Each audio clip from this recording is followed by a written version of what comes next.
आज की इस गहन चर्चा में हम सीधा एक ऐसे आइडिया पर बात करेंगे जो सुनने में साइंस फिक्शन लगता है, लेकिन अब वो सच हो चुका है। हम बात कर रहे हैं दिमाग को कंप्यूटर में अपलोड करने की। और बिना समय बर्बाद किए अगर सीधे विज्ञान पर आएं तो वैज्ञानिकों ने सच में एक फ्रूट फ्लाई यानी फल मक्खी के पूरे दिमाग का एक डिजिटल ब्लूप्रिंट सफलतापूर्वक तैयार कर लिया है। हाँ, ये विज्ञान के इतिहास में एक बहुत बड़ी छलांग है। इस प्रोजेक्ट को फ्लाईवायर नाम दिया गया है और अगर हम इसकी जटिलता की बात करें तो एक मक्खी का दिमाग कितना ही जटिल होगा, मतलब अरे बहुत ज्यादा। देखिए, एक छोटी सी मक्खी के दिमाग में भी करीब 1,40,000 न्यूरॉन्स होते हैं और उनके बीच जो सिनेप्टिक कनेक्शंस है ना, वो लगभग 5 करोड़ होते हैं। वैज्ञानिकों ने इन सब का एक पूरा फिजिकल वायरिंग डायग्राम तैयार कर लिया है, जिसे विज्ञान की भाषा में कनेक्टोम कहा जाता है। 5 करोड़ कनेक्शंस, ये तो सुनने में ही बहुत बहुत भारी लगता है। इसे हम आम भाषा में कैसे समझ सकते हैं? इसे आप ऐसे समझिए जैसे आप किसी बहुत बड़े और जटिल शहर का नक्शा बना रहे हो, जहां हर एक ट्रैफिक लाइट, हर एक सड़क और हर गली बिल्कुल सटीक जगह पर हो।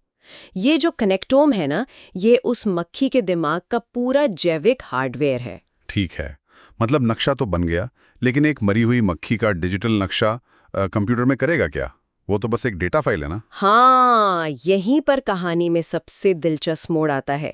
इयॉन सिस्टम्स नाम की एक कंपनी ने इस 5 करोड़ कनेक्शंस वाले नक्शे का एक सटीक गणितीय मॉडल तैयार किया। फिर उन्होंने इस डिजिटल दिमाग के सेंसरी और मोटर सिरों को मुज़ोको नाम के एक सॉफ्टवेयर किया है। मुज़ोको, ये क्या करता है? ये एक तरह का फिजिक्स इंजन है।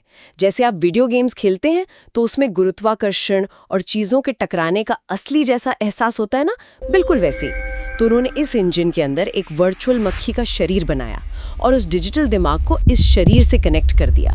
एक तरह से उन्होंने मक्खी के लिए सचमुच का एक बायोलॉजिकल मैट्रिक्स तैयार कर दिया। तो जब उन्होंने इस मैट्रिक्स को चालू किया तो क्या हुआ? कुछ हलचल हुई? जो हुआ वो किसी के भी होश उड़ा दे। जब इस सिमुलेशन में उस वर्चुअल मक्खी को चीनी की महक का सेंसरी इनपुट दिया गया तो उन 5 करोड़ डिजिटल तारों में डेटा दौड़ने लगा और बिना किसी बाहरी निर्देश के उस डिजिटल दिमाग ने खुद ही उस वर्चुअल शरीर को चलने, अपने पंख साफ करने और खाने का सिग्नल भेज दिया। रुकी, मतलब उन्होंने कोई एनिमेशन या कोई कोड नहीं लिखा था कि मक्खी को कैसे चलना है या कैसे खाना है? ये सब अपने आप हुआ? एकदम सही पकड़ा आपने। इसमें किसी भी तरह के बिहेवियरल एआई का इस्तेमाल नहीं हुआ था।